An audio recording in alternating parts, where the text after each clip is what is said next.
welcome to H3 All Access. I'm your host, Nellie Gonzalez. Diane is off on assignment.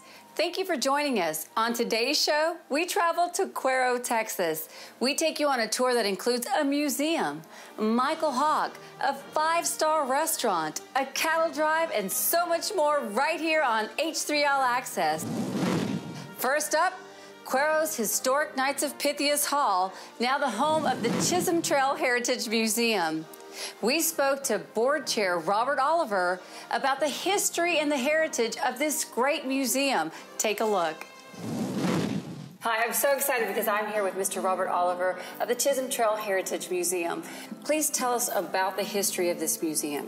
Back in the late 1990s, there were a group of people that got together to discuss the feasibility of putting together a regional ranching cowboying museum. This building was built in 1903 by an organization called the Knights of Pythias. We then set about writing some historical narratives on the organization, about the construction of the building, who the architect was, and so forth. And we found that a very important Texas architect by the name of James Warrenberger designed this building in 1902, 1903. So we very successfully purchased the building from Rick Gomert in 2002, and almost immediately, within about 6 months, hired our own preservation architect to create a master plan for restoring it.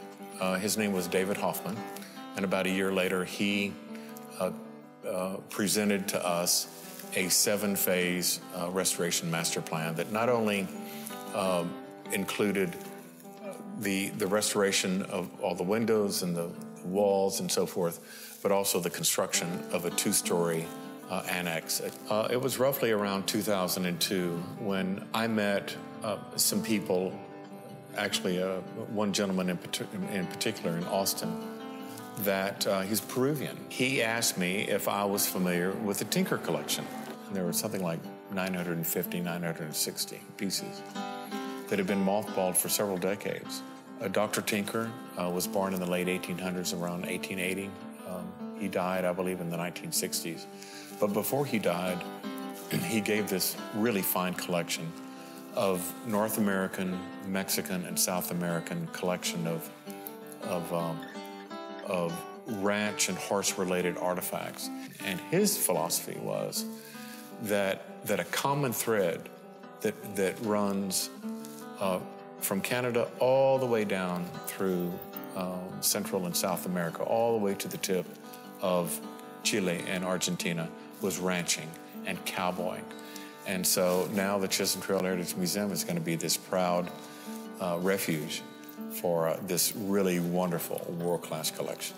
We were successful in applying to the Economic Development Administration to create a economic impact and feasibility study, which we completed, and we then presented that to them and tried to show them what this, in the end, when the museum was open and these beautiful multi-purpose community facilities on the 2nd floor, what it would do economically for Cuero.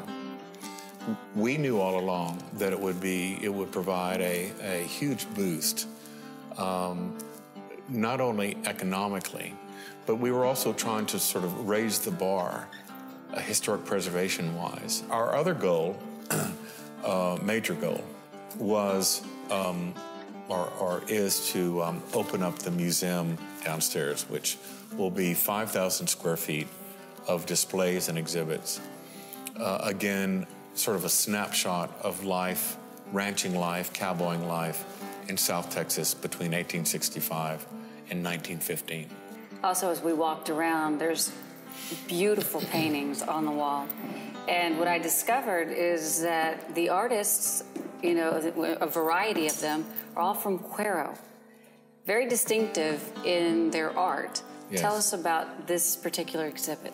What it features are 6 Cuero-born artists, Buck Shewitz and his brother Pete. Pete was actually a sculptor. Charles Shorey, who lived in Houston, much more abstract, but very well-renowned in his own time.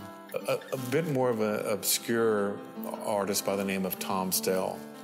The 2 living artists that we have, and actually they're exhibited in this room are Al Barnes and Kyle Posehn. These pieces are really a wonderful representation of 6 Quero Barn artists. You know, there are more, but we just happen to choose these particular artists. And in 1866, 1867, that's when a lot of ranching entrepreneurs began thinking of driving herds of cattle. Chisholm's Trail was a trade route created by a gentleman in Oklahoma by the name of Jesse Chisholm.